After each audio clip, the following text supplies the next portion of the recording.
and demilitarizing Gaza. Citizens of Israel, my brothers and sisters. Absolute victory rests on three things: the return of all our hostages, disarming Hamas, and demilitarizing Gaza. Only then can we ensure Gaza will never threaten Israel again. Yesterday, we completed the sacred mission of bringing back all our hostages. Now, I hear many saying, with endless emotion, "It's unbelievable we brought Ronnie Gabe home." But it is believable.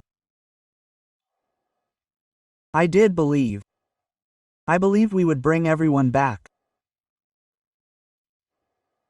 I believed it even when, at the war's outset, a senior security official said, and I quote, "We must get used to the fact that we may not see even one hostage returned to Israel." I believed it even when they told me, "Prime Minister, you must stop the war, you must leave Gaza, you must concede to Hamas demands, otherwise we simply won't see the hostages again." But I believe differently. I believe that, through combined military and diplomatic pressure, we could, and we would, bring all our hostages home. Because what matters in war, what matters more than anything else, is to ignore the background noise, to stand firm against internal and external pressures, to understand what needs to be done, and strive with all our might to do it, to achieve the goal.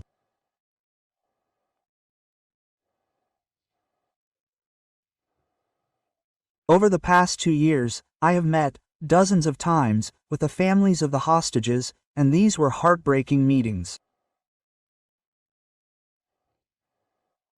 A family comes to you, shows you a picture of their son, or husband, or daughter, or brother, and says to me, "Prime Minister, promise me.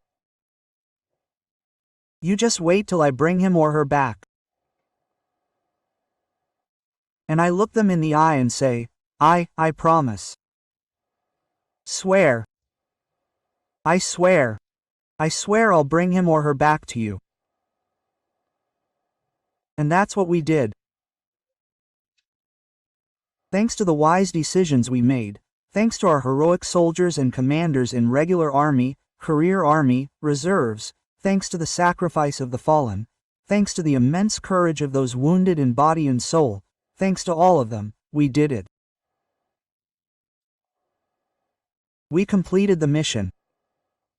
Yesterday we brought home the heroic police officer, Rami Gavrieli. Rami went out first and Rami came back last. And even though he was wounded in his shoulder, he bravely charged into the inferno in the Gaza envelope. He was wounded in battle, but he kept fighting and he saved many lives. He killed 14 terrorists, fought till his last bullet, fought till the terrorists overwhelmed him. But they didn't break his spirit. Generations will draw inspiration from Rami Gavrieli, hero of Israel, and from all our other heroes whose greatness is revealed in all its glory in the War of Independence. This is the generation of heroism, this is the generation of victory.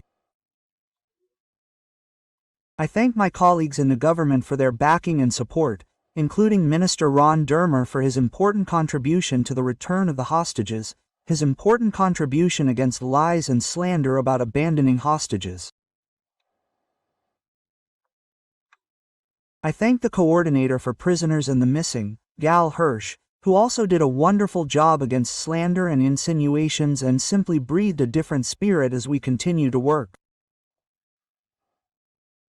I thank our soldiers in the IDF, Shin Bet, and the Israeli police, President Trump and his staff, and thank you, Israeli citizens, for your steadfast support throughout this campaign. Now we are focusing on completing the 2 remaining tasks, disarming Hamas and demilitarizing Gaza of weapons and tunnels. As I agreed with President Trump, and you've heard it many times from him too, there are only 2 options: Either it will be done the easy way or the hard way, but either way, it will happen. I hear now that we will allow the rebuilding of Gaza before disarmament. That won't happen. I hear we'll bring Turkish and Qatari soldiers to Gaza. That won't happen either. I hear I'm establishing a Palestinian state in Gaza. That didn't happen and won't happen. I think you all know that who stopped the establishment of a Palestinian state again and again was me, along with my friends in the governments I led. Today and after, we will not allow it. Israel will maintain security control over the entire area from the Jordan River to the sea, and that is also true for the Gaza Strip. I want to say to you, citizens of Israel, in the War of Independence, we achieved great things together. We hit Iran hard, we hit Iran's terror proxy hard. Now that's right, the Iranian axis is trying to recover, but we will not allow it to do so.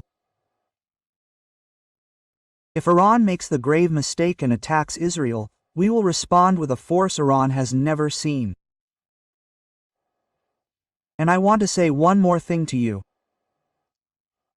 Yesterday, I attended the second anti-Semitism conference, a vital event, thanks to MK. Shikli, it's especially crucial given the surging anti-Semitism sweeping many nations. I said there. We're seeing a massive shift in our lifetime. After losing our independence, our land,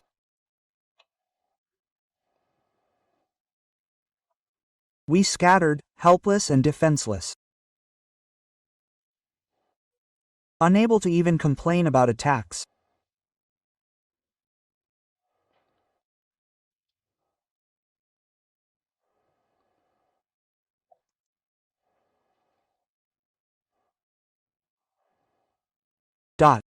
We were vulnerable because, historically, Jews were both visible and weak, a deadly mix.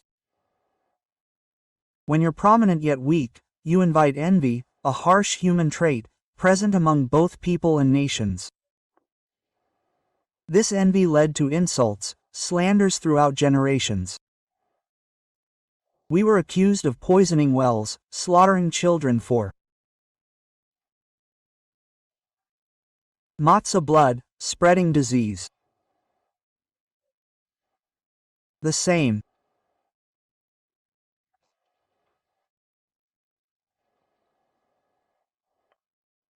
Accusations, fueling attacks, pogroms, and ultimately, the Holocaust.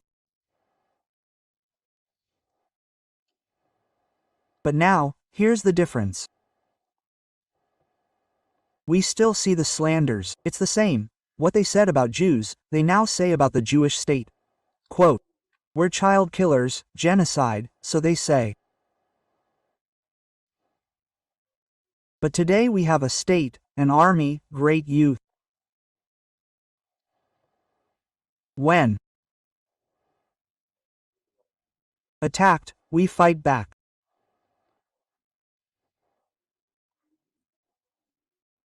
Slandered, yes, but when they come to slaughter us, we wage a fierce war and we win. Today we stand out, strong, and we will keep winning. Yesterday, my brothers and sisters, we closed a circle. From here we move forward with strength, resolve, and faith. Forward to secure, God willing, Israel's future for generations. Subscribe to One India and never miss an update. Download the One India app now.